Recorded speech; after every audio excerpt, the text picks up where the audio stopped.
All right. Yeah. Well, this just come up on my thing, to be fair, and we did do one kind of video of a basically just an explanation of the kind of whole thing. But yeah, I like, despite the fact he looks like a kind of evil headmaster right there, but I like Jordan Peterson. I do think he has a very well read um and he has a very kind of fair, I find, a fair perspective, or not even a perspective, just kind of he will go off of what is like what is how it's run in history, or do you know what I mean? He does know what he's talking about. He's incredibly well read man. But yeah, um, Jordan Peterson educates Piers Morgan, Israel on the Israel Hamas war. So yeah, let's go. Well, I'm joined now by Dr. Jordan Peterson. Jordan, great to have you back on the programme. A lot has happened since you were last on just a few weeks ago. I want to start by saying that I'm wrestling with a lot of moral quandaries about this war, and I'm hoping that through our conversation today we might get to at least have some clarity about the moral quandaries and see. I have a problem with even why he feels more. Do you know what I mean? Why? Just let the video go. So I'll rant for ages, but We can work out what we should be thinking about this, because I think it's very complicated and it's got to be nuanced, this conversation. Do you feel any moral quandaries about it? Well, I don't think you can have a war without moral quandary. I mean, a war is the consequence of an unsolvable moral quandary. And so it's not surprising that the conversation surrounding the war is full of moral quandaries, because if it was straightforward and simple, and if there was an easy path forward, then there wouldn't be a war. And so, I mean, I can tell you what I think is going on to the degree that you can reduce it to something quickly explicable. You know, I think Iran is desperate because of the tenuous hold on power that the mullahs now have in Iran, given their own citizens' rebellion. I think they see the Abraham Accords, which were the most significant step forward towards peace in the Middle East for like 75 years. They see the Abraham Accords as an existential threat. This is a last-ditch attempt by the Iranian mullahs to use the Islam against Jews story to prop up their own dismal reign. And so they rattled the chain of their Hamas puppets and said, provoke, and they did. And their hope is that the Israeli response will be so overwhelming that the Arab world turns against them, and maybe even the people who might be inclined to be swayed by a victim narrative in the West, and that the Abraham Accords will fall apart, and that'll be the end of that. And that could happen, and I'm hoping it won't, because I think the Abraham Accords were, and it's irritating to me, for whatever utility that is that I think I know, insofar as you can know such things, that Saudi Arabia would have signed the Abraham Accords 2 years ago if Biden would have moved a little bit more forthrightly on it. And I think the reason that he didn't and the Democrats didn't was because they didn't want to give Trump any credit for anything that he had attained in his administration. And I think all of that is appalling. And I see this story of Muslim against Jew being put forward in this propagandistic manner, and I think, well, the Muslim world has to make a choice too, because it doesn't look to me like their proper champions is the government in Iran, and it's not like the Saudis don't have their flaws, and perhaps the rest of the Arab governmental structures, but the Islam world should move in the direction of the Abraham Accords. That would be great for everyone. We could have a real peace. We could have something approximating a union of the Abrahamic people, and I think the accord was named extraordinarily well. Or we could have what we've had for the last 75 years with the Palestinians as perpetual cannon fodder, at the beck and call of those for whom having them be cannon fodder is useful. And so, yeah, well, there's just moral quandaries everywhere there. Do you see what I mean with him? This is exactly what I said at the beginning, why I like to listen to his opinion. Because you will see both political parties, and not just political parties, but the people that are devoted to such political parties, have chosen one side or the other. Whereas Jordan Peterson's side, to be honest, this isn't just one side against the other. This is has other countries involved. Do you know what I mean? And like, you normally will hear the Palestinians are savages, the Israelis are like what's the word? Basically wiping out, that word, whatever it is, I can't remember. But yeah, whereas Jordan Peterson say, well, actually, and that's what I mean. People seem to think that he is right wing for some reason. Well, I do know why, but that's a whole different subject. But like he said, the people that are being used in this situation is the Palestinians. They're the ones that are being used as the kind of, which I think every government does. It makes sense what he says. If you're around and you're trying to hold court and you're crumbling yourself, well, if the people you're trying to control, if you can get them to fight. I mean, the British Empire was renowned for doing that. Going into a country, creating two rivaling sides, done it in Ireland, done it in Jamaica, do you know what I mean? Like, done it in Africa. It's a great way to control it. Done it in their own country, done it here. But anyway, let's carry on with Jordan Peterson, because this is fascinating. It's a minefield, but that's what I think is the fundamental reality of the current situation. It's a propaganda war, and there's a lot at stake. On October the 7th, Hamas obviously committed a terror attack of appalling magnitude. Where were you when you first heard about it, and what was your instant feeling about it? Well, my instant feeling was to be sickened by it, you know, and it hasn't been that long since I was in Jerusalem, and so it was a little closer to me than it might have otherwise been. I'm also more sensitive to any signs of anti-Semitic catastrophe from studying the Holocaust for the length of time that I did, and I've always regarded Jews as the canary in the coal mine, and I think the reason that the Jews are the canary in the coal mine is because they're a successful minority. You know, and if a culture can tolerate a successful minority, it's pretty damn robust and it's not very resentful. And as soon as a culture starts to get resentful, the Jews make an easy target because they're a minority, and so that's an easy target to begin. Well, that's definitely the UK, because every other race is smashing us. Literally every other race. Smashing us. More other races go, like more minorities go on to further education than the white working class. Obviously, I'm not talking about the upper white people, but so, I mean, they don't exist really. Let's be real. Very rarely see one of them. But then they're the minority that has the temerity to be successful. And that really brings the resentful out of the rat holes. And I've seen a rise in anti-Semitism online over the last 3 years. It's just stunning to behold, on the right and on the left, but jointly. And then, well, so I was sickened by it, but then I was also immediately suspicious of Iran's role.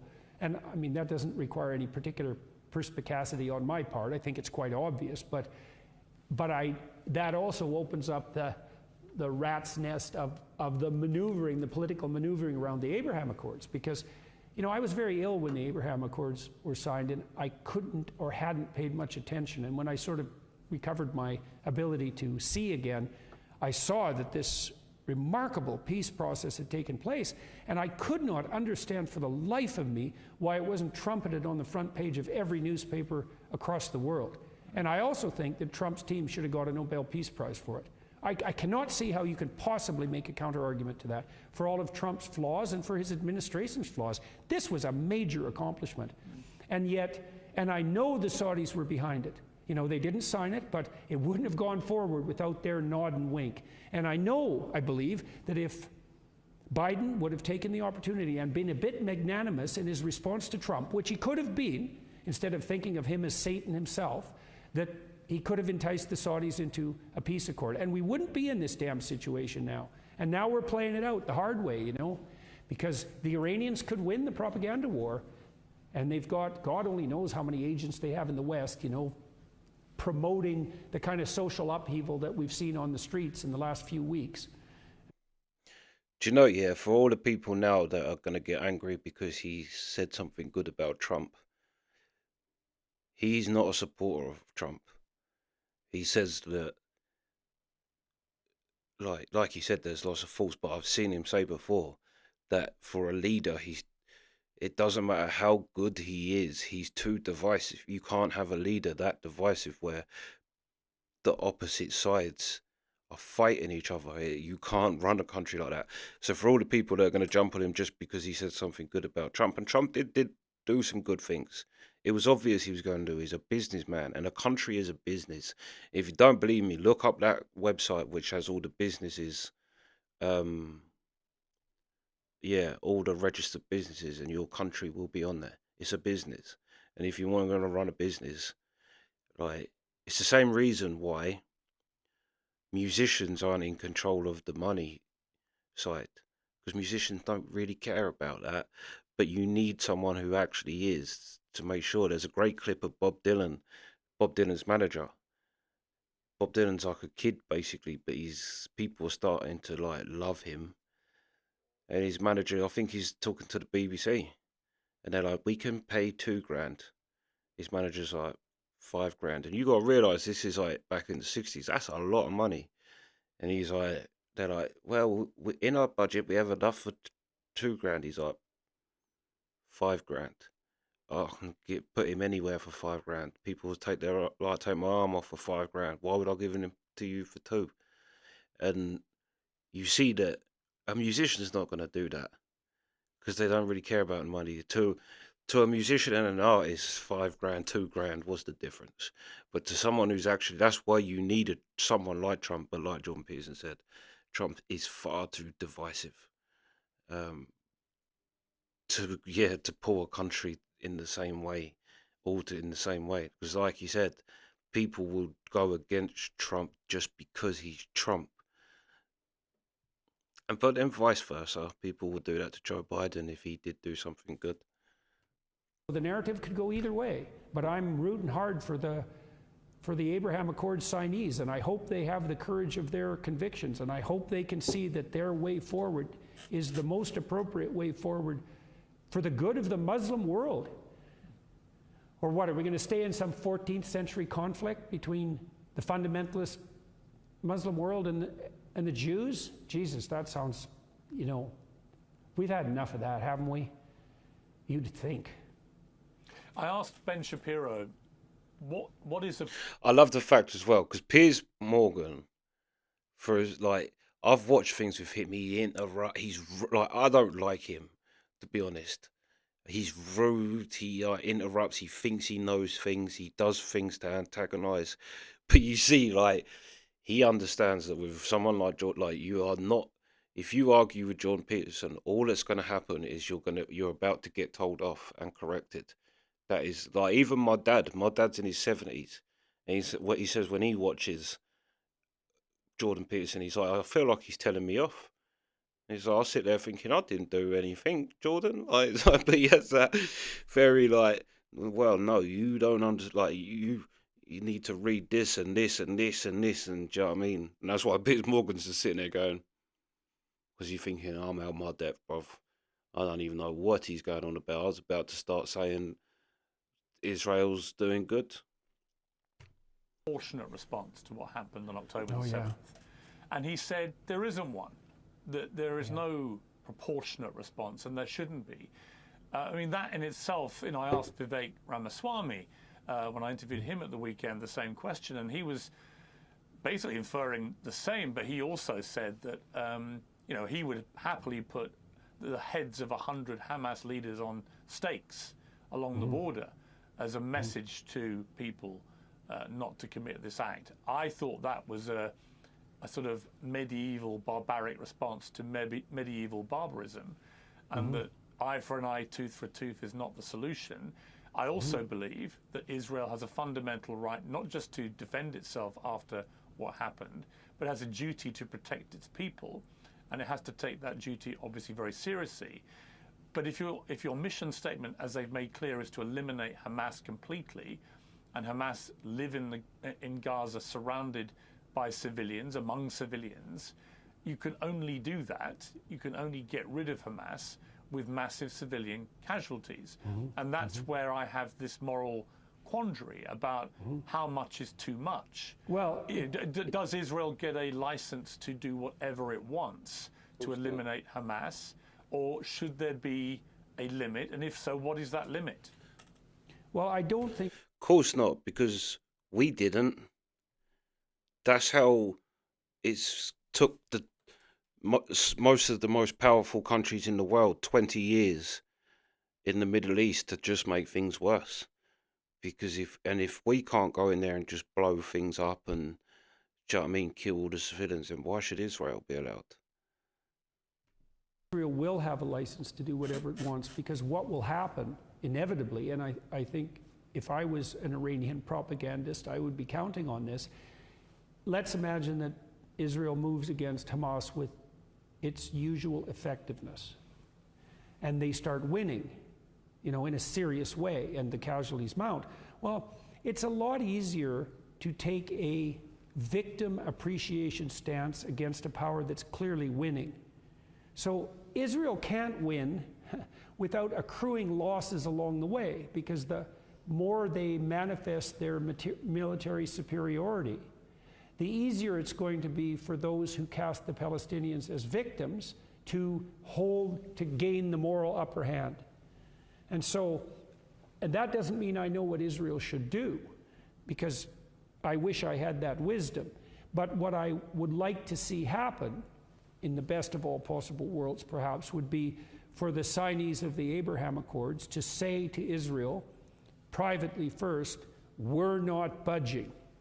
And then maybe to take a foray into the public and say that. It would be lovely to see Saudi Arabia come out and say, we're going to continue the Abraham Peace Accord process.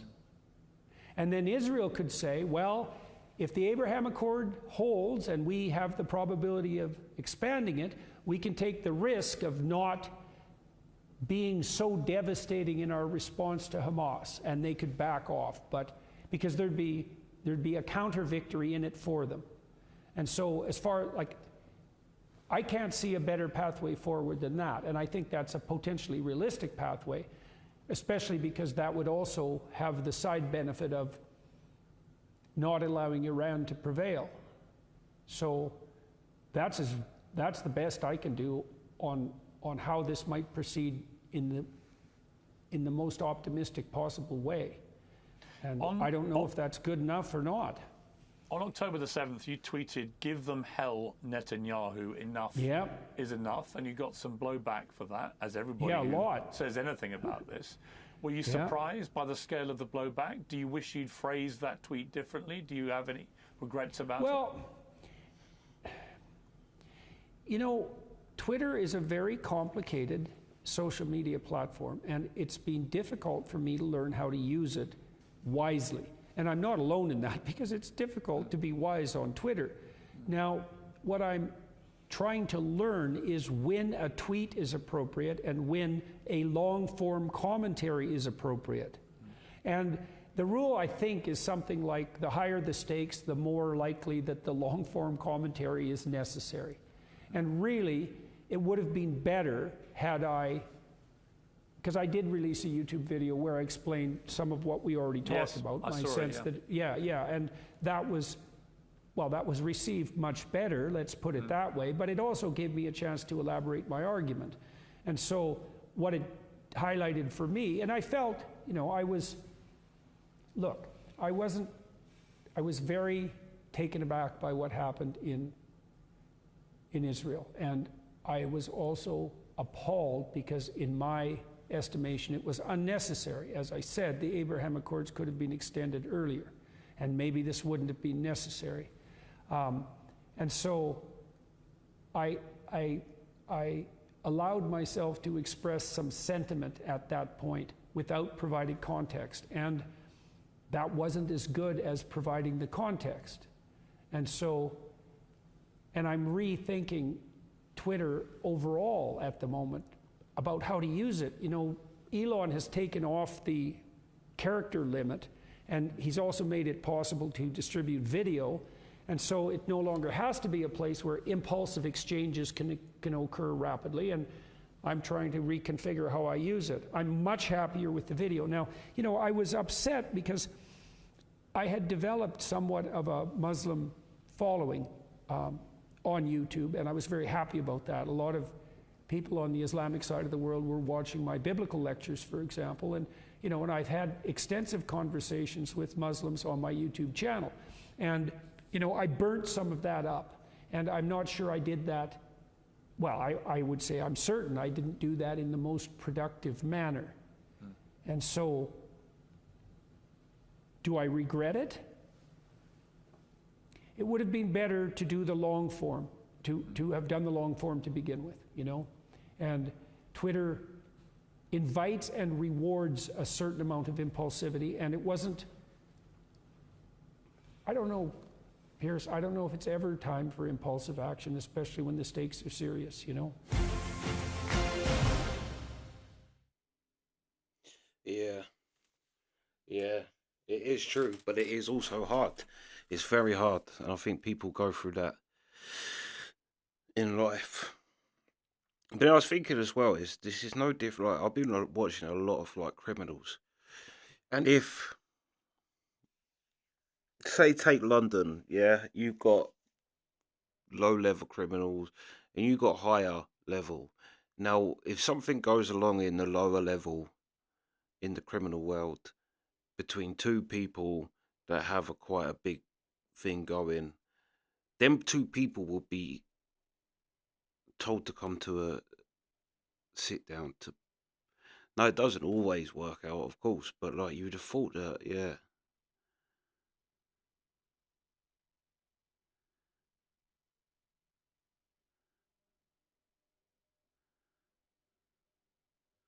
yeah.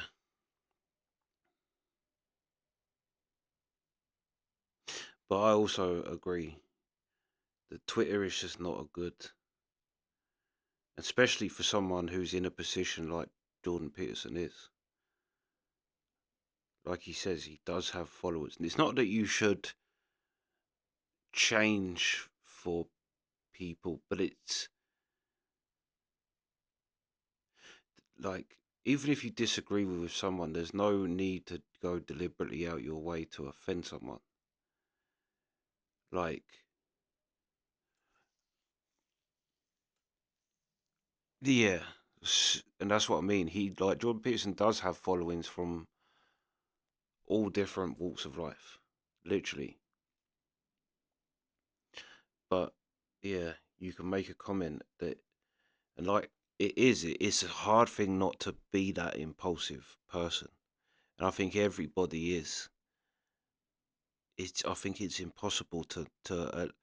I mean, you can be good at not, but every now and then, when it's just, do you know what I mean? It's a bad day for you or whatever. You're tired and something happens, and you just like snap, and then you snap in a way that you do think like, I'd have never have done that. I'd have never have said that normally. Do you know what I mean? Like, yeah. But that's why Twitter's not a good thing, because you can have an instant kind of thing on it. When, like I say, 3 days, I say. If you say, like, let's take the extreme thing. Say you want to kill, say you're having murders with someone and you really want to, well, not kill them, but hurt them. And you're in that mind state, give it 3 days. And if in 3 days you still want to, then do it. I can guarantee you that most people in 3 days are thinking, well, I don't even know what I was thinking then. But it's hard. Like, it's hard not to comment on things. It's hard not to, yeah.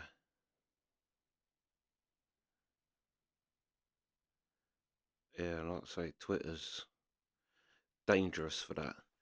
But yeah, anyway, that's the reaction. Sweet.